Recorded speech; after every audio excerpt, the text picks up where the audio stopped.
자, 이번 시간은 OX 11번부터 20번까지 10개 문제를 풀도록 하겠습니다. 국가직 9급 시험 대비 국세 OX 문제고요. 자, 11번 문제 읽어볼까요? 세법에 따라 당초 확정된 세액을 감소시키는 경정은 요거 뭐라고 하죠? 이거 감액경정이라고 부르죠. 무슨 경정? 감액경정. 끊고요.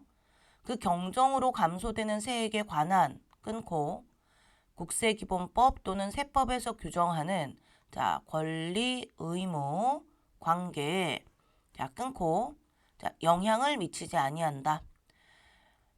우리 증액경정의 효력이 있고요. 감액경정의 효력이 있습니다. 일단 경정이 뭔지부터 다시 생각해 볼게요. 경정은 국가기관이 우리 세무서, 지방국세청, 국세청까지 어찌됐건 사실 국세청이 직접 하는 건 아니지만 세무서, 지방국세청에서 납세자가 신고해서 확정했건 아니면 결정으로 확정이 되었건 한번 확정된 세액을 국가기관이 새로 확정시키는, 바꾸는, 금액을 바꿔주는 과정을 경정이라고 합니다. 근데 그 경정이 세금 100만 원을 120으로 바꾸는 것도 가능하고요. 세금 100만 원을 70으로 바꾸는 것도 가능한데 100만 원을 120으로 바꾸는 거를 금액이 늘어났죠. 금액이 늘어났으니까 그거를 증액 경정이라고 하죠. 알고 계시죠? 자, 100만 원에 이미 확정된 100만 원의 세금을 70만 원으로 줄이면 그거를 감액 경정이라고 합니다. 자, 증액 경정과 감액 경정부터 구분하셔야 되는데 지금 요거는 감소시키는 경정이니까 감액 경정이고 잘 생각하세요. 숫자로 생각하세요. 100만 원이 70만 원이 된다면 70은 건들지 마세요. 그러니까 자, 70을 표현하면 뭐죠? 100이 70이 되려면 30이 감소했죠. 그래서 감액 경정은 반드시 어떤 말이 나와야 되죠? 감소되는 세액, 외의 세액은 건들지 마세요. 그래서 자, 감소시키는 경정은 하고 뒤에 봤을 때 당연히 제일 먼저 1차적으로 봐야 될 거는 권리 의무 관계에 영향을 미친다 그럼 틀리는 거니까 영향을 미치지 아니한다. 여기는 맞았어요. 요거는 잘했고 자, 여기는 잘하셨고요. 그 다음에 이제 뭐가 나와야 돼요? 그러면 감소시키는 경정이니까 감소되는 세액, 외의 세액이 나와야 돼요. 근데 이거는 그냥 권리 의무 관계니까 증액 경정에서 나와야 되는 말이거든요. 그래서 자, 감액 경정은 감소되는 세액, 외의 세액에 영향을 미치지 않는다 해야 되는데 그렇게 안 하셨기 때문에 틀린 지문이 되겠습니다. X. 자, 그럼 올바른 지문 항상 올바른 지문을 열심히 읽으셔야 돼요. 보겠습니다. 세법에 따라 당초 확정된 세액을 끊고 감소시키는 경정은 자, 줄여서 아예 감액 경정은 하고 읽으시고요. 그 경정으로 뭐라고 돼 있어요? 감소되는 세액, 외의 세액. 자, 숫자로 바꾸시면 돼요. 100을 70으로 줄이는 경정을 했다. 그럼 30은 줄어들었으니까 그건 영향을 미쳤죠. 하지만 70은 건들지 마세요. 세액, 감소되는 세액, 외의 세액은 영향이 없다. 그래서 자, 감액 경정의 효력 요렇게 정확하게 감소시키는 경정은 감소 외에는 영향을 미치지 않는다. 요렇게 이해를 하셔야 되겠습니다. 자, 증액 경정의 효력과 감액 경정의 효력 시험에 나옵니다. 열심히 공부하시고요. 12번으로 갑니다. 중간 연합하는 법인세 문장을 읽을 때 가급적이면 괄호는 빼고 읽으세요. 일단 괄호는 빼고 읽으시고요. 괄호 세법에 따라 정부가 조사 결정하는 경우 포함이라고 돼 있는데 납세무가 성립하는 때에 특별한 절차 없이 그 세액이 확정된다. 자, 괄호 제가 읽어버렸는데 다시 읽겠습니다. 자, 중간 연합하는 법인세 하고 잠깐 빼고요. 는 끊고 자, 시험 문제니까 일단 OX를 찾아야 되잖아요. 보통 괄호 밖에서 틀린 경우가 더 많아요. 괄호 밖을 보시고 괄호 밖에 괄호를 뺀 상태에서 맞았다 그럼 괄호 안을 읽는 거예요. 그러면 보통 괄호는 포함이냐 제외냐 그거 가지고 문제를 풀거든요. 근데 이제 처음에 읽을 때 1차적으로 괄호까지 같이 읽으면 읽다가 집중력이 흐트러져요. 그러니까 일단은 중간연합하는 법인세부터 다시 보겠습니다. 중간연합하는 법인세는 자, 언제? 확정을 물어봤어요, 지금. 자, 여러분 납세 의무 확정이다라고 하면 일단 제가 말로 해도 아시죠? 크게 두 가지로 확정이 나눠지죠. 어떤 확정이요? 구체적인 절차에 의한 확정, 구체적인 절차 없이 확정되는 거. 자, 구체적인 절차에 의한 확정이 다시 두 개로 뭐와 신고납부제도와 정부부가제도. 자, 특별한 절차 없이 확정되는 게 요거죠. 특별한 절차 없이 세액이 확정된다는 몇 개예요? 5개죠. 어떤 거? 원천징수, 납세조합징수, 또 어떤 거? 자, 중간연합하는 법인세 단 정부가 조사 결정하는 경우 제외. 또 하나 더, 인지세. 그 다음에 납부 고지서가 발급된 이후에 납부지연 가산세 및 원천징수 납부지연 가산세 이렇게 5개. 제가 지금 그냥 말했을 때 여러분도 머릿속에서 떠올려 보세요. 5개가 쭉 나와야 돼요. 되셨죠? 일단 그래서 지금 이 문제는 확정의 시점인데요. 특별한 절차 없이 세액이 확정되는 겁니다. 자, 특별한 절차 없이 세액이 확정되는 거는 다시 5가지. 자, 눈을 감고 생각해 보세요.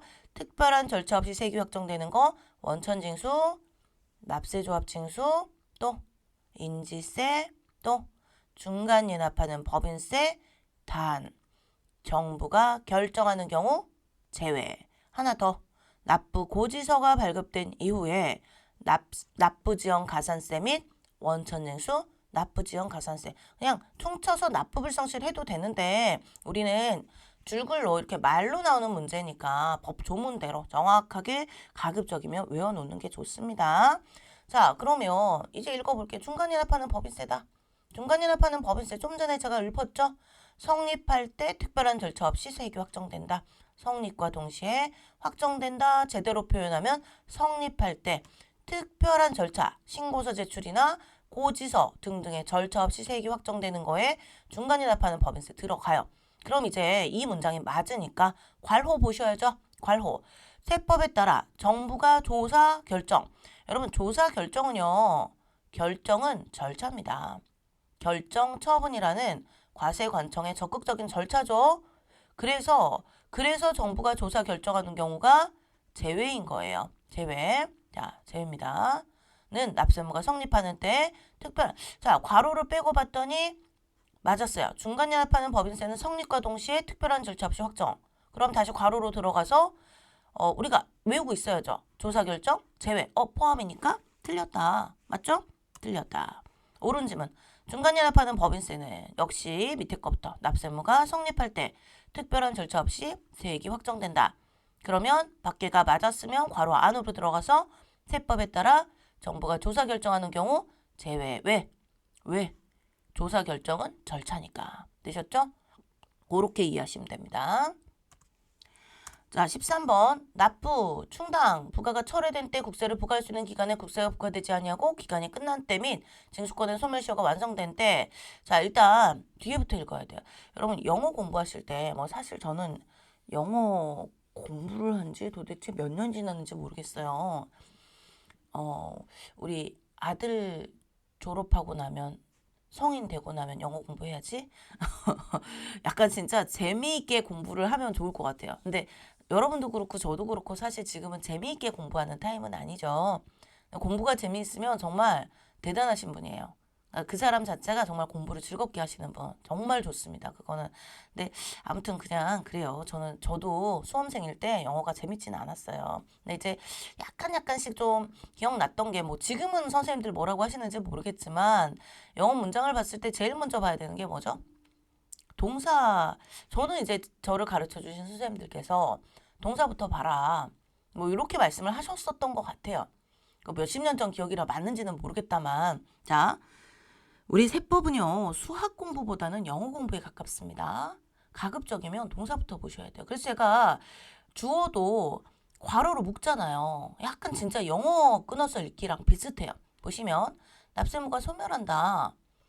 납세의무가 소멸한다? 그리고 앞에 뭐가 되게 길죠? 여러분 여기서는 그럼 이 문장을 눈치를 채셔야 돼요. 이건 뭡니까? 납세의무 소멸 사유를 문장으로 물어봤죠. 납세무 소멸사유는 이렇게 문장으로 안 봐도 5개다라는 거는 여러분 자연스럽게 나와야 되죠. 이 5개의 소멸사유를 눈 감고 얘기할 수 있어야 돼요. 자, 눈 감으시고 납세무 소멸사유 얘기해볼까? 국가가 만족스러운 거 2개. 납부, 충당. 또 국가가 만족스럽지 않은 거. 또 뭐가 있어요? 부과의 취소. 부과하지 못하고 제척기간 만료. 징수하지 못하고 징수권 소멸시효 완성. 5개죠.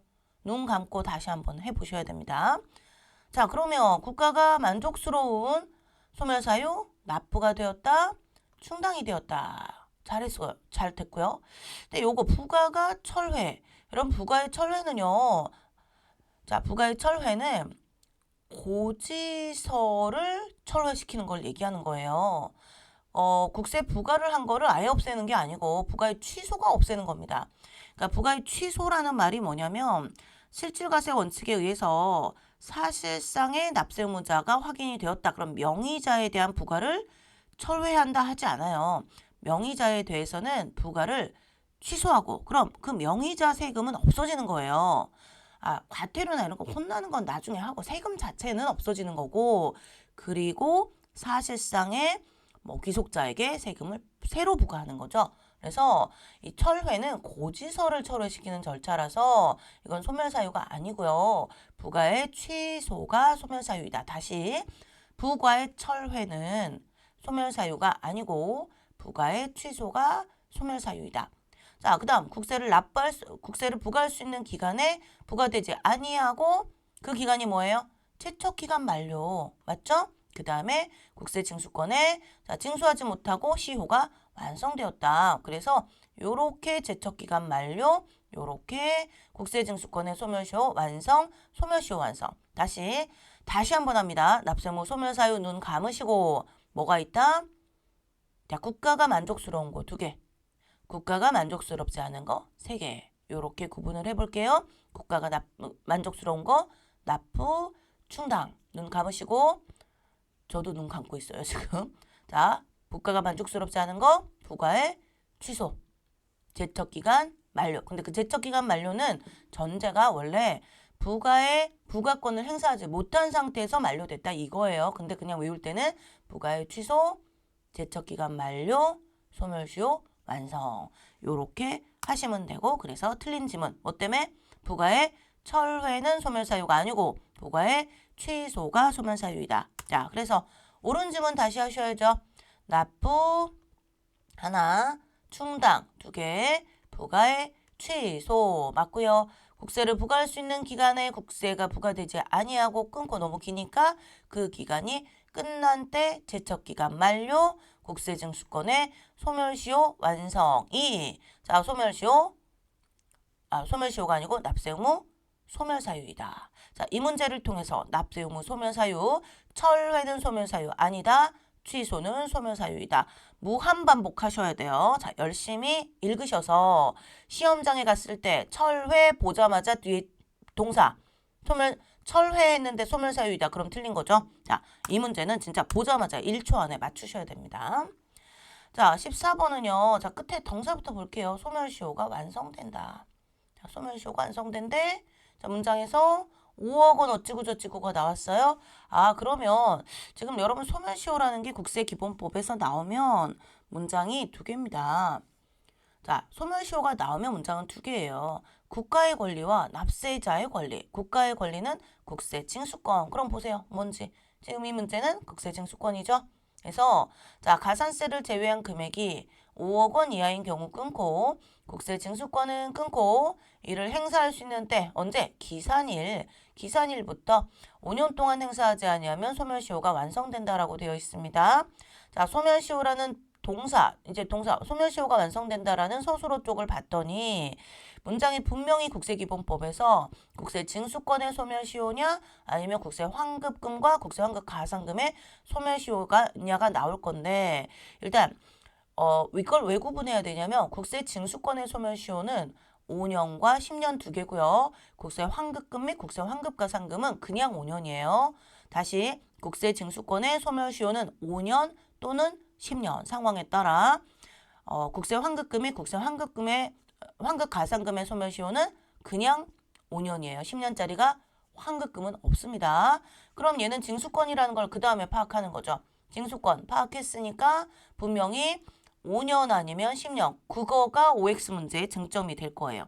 자, 그럼 5년이다. 그럼 어떻게 해요? 자, 5억 원 이하냐 미만이냐를 따지는 문제죠. 여러분, 딱 5억 원. 제가 경계선을 외우라고 말씀드리죠. 딱 5억 원짜리 국세를 징수할 수 있는 권리. 5억 원의 국세 징수권 소멸시효는 10년이다. 그래서 5억 원 이하가 아니고 미만이죠.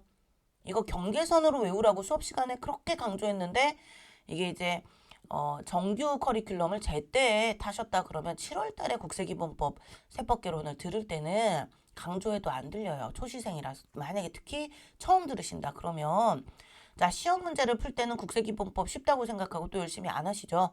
그래서 시험장에 가서 실수하시는 거예요. OX에서 국세기본법 정말 중요합니다. 물론 다른 것도 중요하지만 그래서 일단 자 보세요. 이 문제에서 다시 완벽하게 갖고 가셔야 돼요. 자, 소멸시효 문제가 나오면 다시 징수권이냐 국세 환급금이냐 구분하시고요. 징수권 소멸시효는 5년과 10년 둘 중에 하나인데 징수권의 소멸시효의 경우에 5년짜리가 적용되는 경우가 있고 10년짜리가 적용되는 경우가 있는데 5년짜리는 언제 적용한다? 5억 원 미만일 때 적용한다. 근데 헷갈려 죽겠다. 그럼 5억 원 이상일 때 10년이거든요. 그러면 자, 징수권 소멸시효가 헷갈리면 어떻게 하시라? 딱 5억 원짜리 국세. 물론 가산세 그 5억 원을 따질 때 가산세를 제외하고 따져야 됩니다. 가산세를 뺀 나머지 금액 기준으로 5억 원짜리 국세는 소멸시효가 10년이다. 그걸로 외우셔야 돼요. 5억 원짜리 국세 가산세를 제외한 금액 5억 원짜리 국세는 소멸시효가 징수권 소멸시효가 10년이다. 틀린 질문이죠? 뭐 때문에 틀렸다? 5억 원 미만일 때 가산세를 제외해요. 이거 포함이라고 하시면 틀리고요. 가산세를 뺀 금액 기준으로 5억 원 미만이면 5년이다. 징수권 소멸시효. 하지만 5억 원 이상이면 소멸시효가 10년이 적용된다. 그런데 헷갈리면 안 되니까 징수권 소멸시효는 자 5억 원짜리 국세는 얼마다? 10년이다. 자, 요것도 되게 중요한 질문. 자, 기억하시면 되겠습니다. 자, 15번. 제척기간은 자, 이 제척기간은 당연히 국세기본법에서 시험 문제가 나오면 국세 부과권의 제척기간이고요. 중단정지 없죠? 자, 소멸시효는 중단정지 있죠? 자, 이거가 희한하게 교수님들이 좀 기출문제로 예전에 많이 내셨어요. 자, 제척기간은 중단정지 없고요.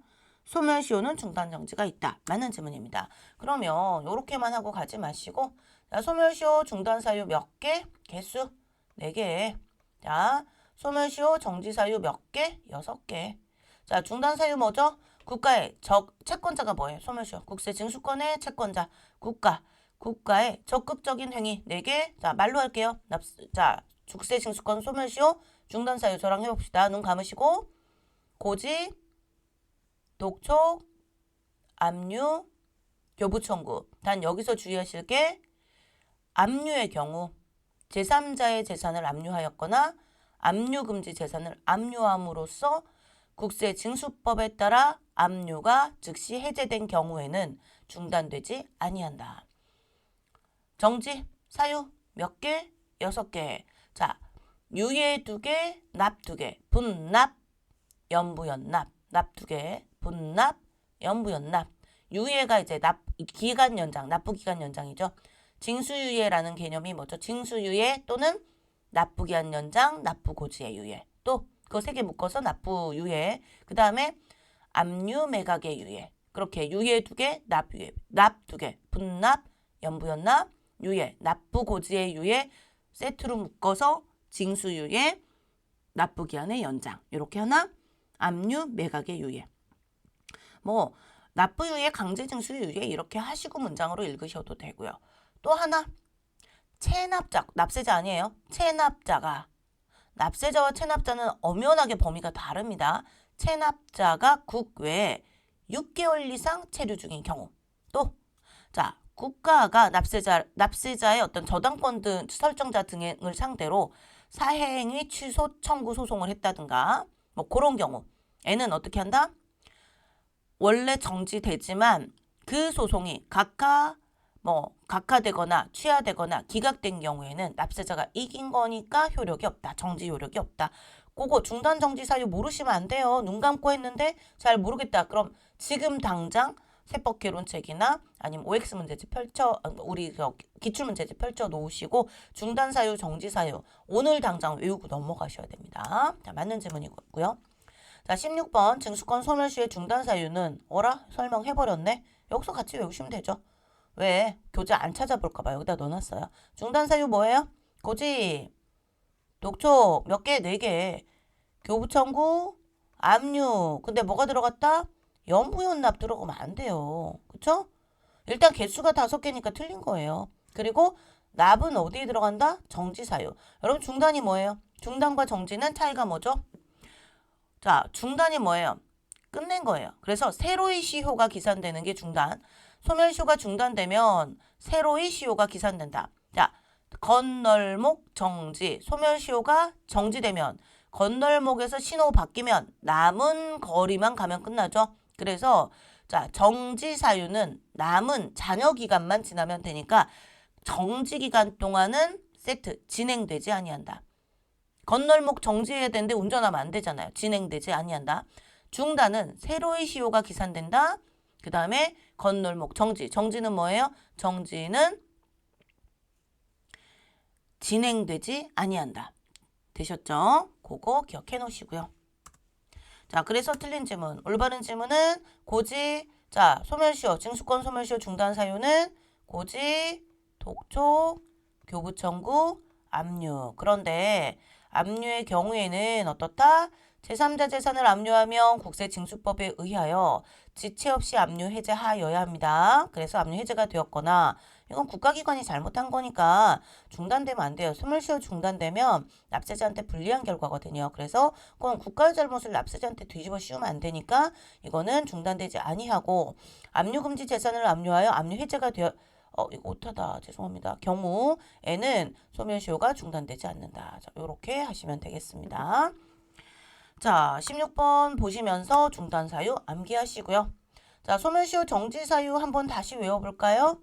납 2개, 분납, 연부연납, 유예, 납부 고지의 유예 2개, 납부 고지의 유예랑 세트로 묶어서 징수유예, 납부 기한 연장. 그 다음에 하나 더 납부 고지의 유예 말고 압류 매각의 유예 세트로 이렇게 말이 좀 많긴 한데 그냥 2개 그룹이고요. 그 다음에 여기 있는 사회행위, 취소, 소송 등이에요. 채권자, 대위 소송에 묶어서 이 저당권 같은 거를 설정을 한 걸 보니까 압류해서 매각하려는 재산에 저당권이 가짜다, 거짓말이다. 그래서 법원에 청구해가지고 그 가짜 저당권 때문에 국세징수에 방해를 받는 경우에는 국세징수법에 따라 사회행위 취소 소송 제기를 할 수가 있고 이거 자체가 국세징수법 시험에 나오는 거죠. 그런데 어찌됐건 그 소송이 진행 중인 기간 동안은 소멸시효가 원래 정지돼야 돼요. 그런데 자, 그때 시효 정지의 효력은 이 국가기관이 이건 소송을 누가 거는 거냐면 세무서나 지방국세청이 소송을 거는 건데 그들이 그 소송 자체가 각하됐다는 거는 소송이 요건 미비라는 거죠. 또 기각은 이건 소송이 이유 없다는 거니까 납세자가 이긴 거고 취하된 경우 그러니까 소송을 취소했다는 얘기는 사실 납세자가 이긴 거나 마찬가지죠. 그때는 효력이 없어요. 시효정지의 효력은. 됐죠?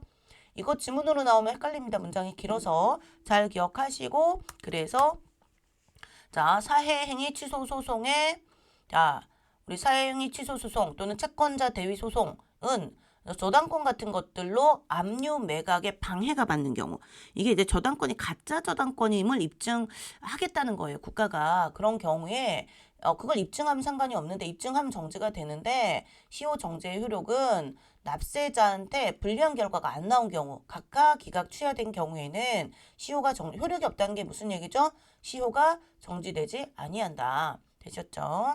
이것도 잘 나오는 지문이니까 기억하시고 자, 이의신청 나온 거 보니까 국세기본법 뒷부분이죠. 불복 파트입니다.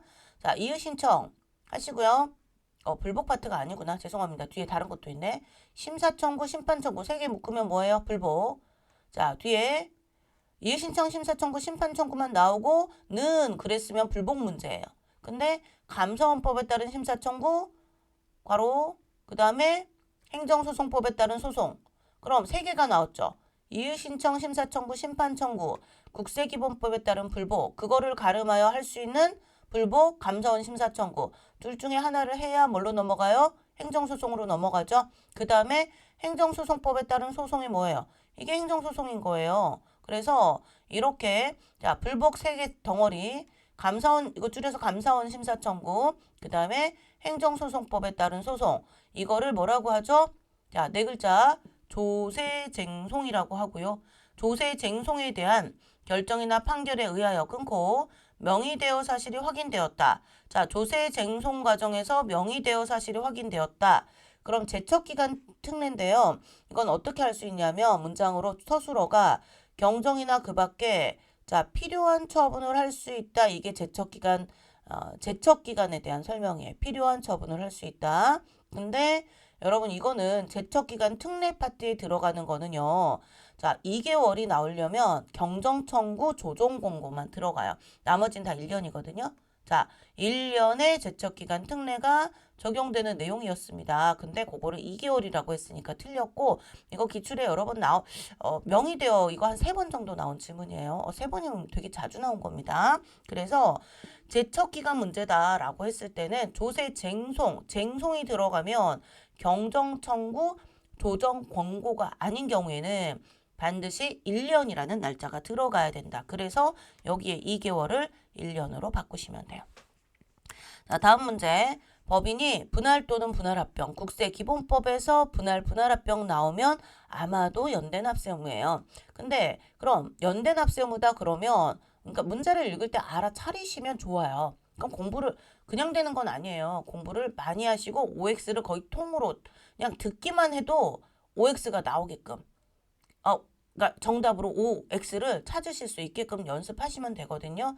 자, 법인이 분할 또는 분할합병한 후 소멸하는 경우 분할법인. 자, 여러분 분할법인이 소멸했으면 본체가 소멸한 거니까 연대납세 의무자는 글자로 몇 개가 나와야 돼요? 2개가 나와야 되는데 분할법인, 분할신설법인, 분할합병의 상대방 법인 3개가 나왔으니까 틀린 지문이죠. 그리고 끝에도 봐야 돼요. 뭐다?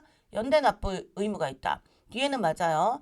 자, 요약해서 읽어보자면 법인이 분할 또는 분할합병한 후 끊고 소멸하였다. 그럼 키워드가 소멸하면 본체가 사라져야 된다. 그래서 분할법인은 없는 거예요. 그래서 자, 소멸 분할의 경우에는 이제 소멸을 했다. 분할법인이 소멸했다. 그러면 2개, 분할신설법인과 분할합병의 상대방 법인 2개만 나오면서 연대납세 의무가 있다 하시고요. 갑자기 여기서 납부할 의무가 있다 그럼 납세의무 승계가 되는 거고 부족한 금액에 대해서 납부할 의무가 있다 그럼 제2차 납세의무가 되는 거니까 서술로도 잘 보셔야 되고요. 그 다음에 2017년에 들어온 거죠. 분할로 승계된 재산가액을 한도로도 꼭 들어가야 돼. 이 지문도 열심히 읽으셔야 되는데 틀린 부분만 보실 게 아니고 자 소멸 분할은 연대납세의무 주체가 2개가 되어야 하고 뭐가 빠져야 된다? 본체. 최초의 원래 법인, 분할 전 법인인 분할 법인이 빠져야 되고요. 그 다음에 자 분할로 승계된 재산가액을 한도로 한다는 말이 꼭 들어가야 돼요. 이거 없으면 틀린 지문입니다. 그 다음에 연대납세 의무가 있다라고 가야 돼요. 그래서 틀린 지문이고 자, 그래서 법인이 분할 또는 옳은 지문 법인이 분할 또는 분할합병 후 소멸하는 경우 자 키워드 소멸에 꽂혀야 되고 자 그럼 분할 신설법인 하나 분할합병의 상대방 법인 하나 2개의 연대납세 의무 당사자가 나왔고요. 자 분할법인에 부과되거나 납부해야 할 국세 강제징 수비에 대하여 그 다음 키워드는 분할로 승계된 재산가액 한도가 꼭 나와야 되고 끊고 연대납세 의무가 있다. 요렇게 하셔야 돼요. 그래서 자 분할법인이 소멸했으니까 없어졌잖아요. 없어졌는데 어떻게 연대납세 의무를 져요? 이해 가시죠? 자 공부해 보시면 되고 자 이번 시간은 20번까지입니다. 마지막 문제 비상장 주식회사의 재산으로 그 법인이 납부할 국세에 충당하여도 부족한 경우에는 자 과점주주로서 그 국세의 납세의무 성립일 현재 발행 주식 총수의 50% 100분의 50 이상의 주식에 대한 권리를 실질적으로 행사하는 자는 부족한 금액에 대하여 자 끝에 서술이 뭐예요? 부족한 금액에 대하여 제2차 납세의무를 진다. 부족한 금액에 대하여 제2차 납세의무. 제2차 납세의무는 부족한 금액까지는 잘 하셨는데요. 뭐가 틀렸어요? 100분의 50 초과. 과점주주는 100분의 50 초과이다. 나머지는 뭐 그렇게 크게 바꿀 만한 부분은 없는데 지금 누가 제2차 납세의무를 져요? 과점주주가 제2차 납세의무를 지니까 출자자의 제2차 납세의무고요. 만약에 이 문장을 여기를 초과로 바꾸고 100분의 50 이상을 초과로 바꾸면 맞는 지문이 되는데 그게 상장회사로 바꾸면 또 틀리죠. 자, 출자자의 제2차 납세의무를 적용할 때 회사는 비상장 회사에 국한되고 상장 회사인 유가증권 시장 상장, 코스닥 시장 상장 법인은 제외하게 됩니다. 어디서? 출자자의 제2차 납세의무에서. 그래서 문장에서 제2차 납세의무를 지는 게 과점주주인 걸 확인하셨다. 그럼 어떻게 하셔야 돼요? 상장이냐 비상장 회사냐 법인의 성격도 보셔야 되고요.